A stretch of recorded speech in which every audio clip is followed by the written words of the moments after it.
I'm Fangting. Today I'm going to show how to use if function to determine whether the students obtain marks, pass or fail. First, we should insert equal if, open bracket, select this column greater than 40, comma, pass, comma, fail,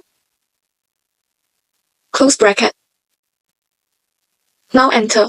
Now we know John is passed for his obtained marks. Now we select all the cells and press Ctrl D. Now we can know all the students obtained marks, whether pass or fail. That's all from me. Thank you. Hey guys, I'm Kokasin. Today I'm gonna teach you the Excel functions of IFERROR and ISERROR. So we are given the data of workers. Now click sales, dividing it by days work.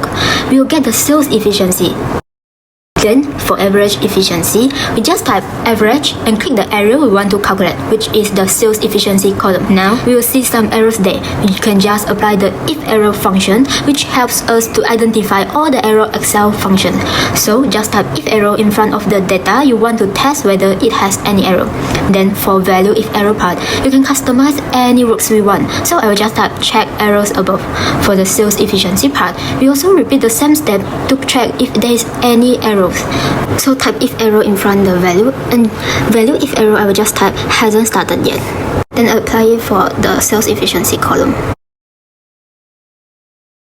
For the ISERROR column, we also calculate sales divided by days work and just type ISERROR in front of the value. It will show true if there is any error, while false means no error there, which helps us to have a faster look if there is any error. Today, I'm going to demonstrate the new Excel function, which is index and match combination. First, let's find the row. I type the equal match, and then we select the iPad as our lookup value. We highlight the A2 to A3 and select the 0 for an exact match. It returns 2 because iPad is the second item in our list. Now we find the occurrence. Again, equal and match. Now I will select the 2025 and we search across the header V1, C1, again exact match. We get the 2, which is a horizontal position. Finally, we use the index functions to combine them. I choose the price grid from B2 to C3 and link to row and the column. We get the result, which is 850.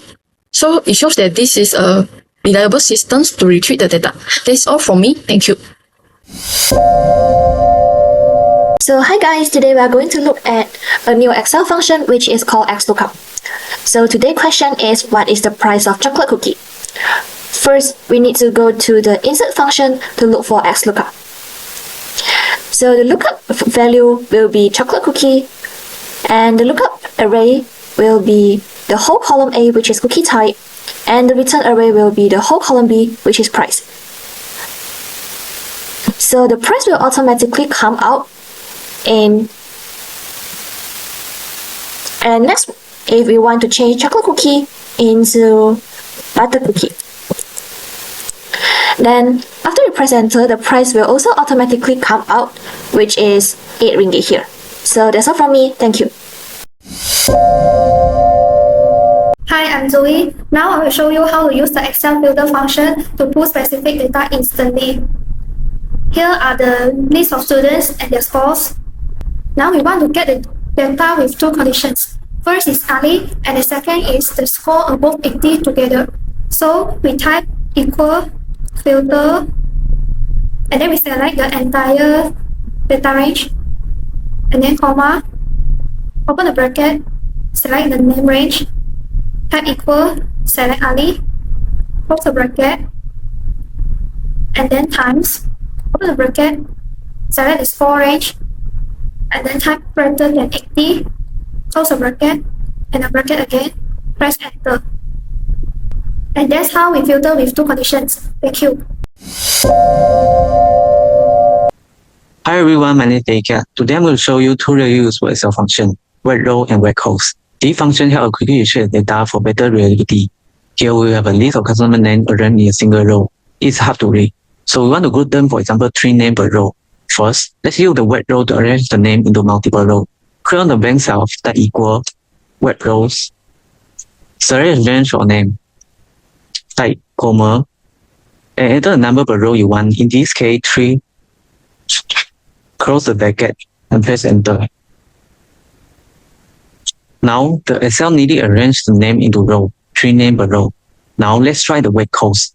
Today's function works the same way, but instead of row, it works the name into column.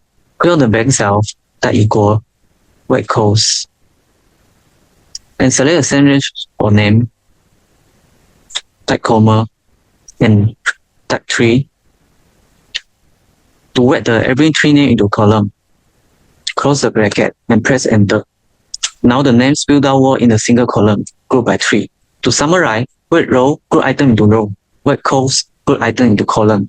This function makes long lists easy to read and organize in Excel.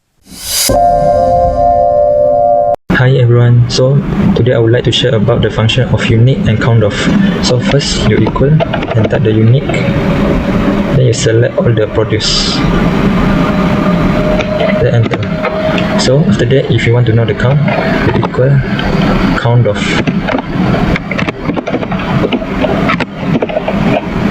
then you select all, then you put a comma, then you select the orange, then you put hashtag to select all, then you curly, enter. So that's all. So you can know the exactly count number of this all produce. That's all from me. Thank you.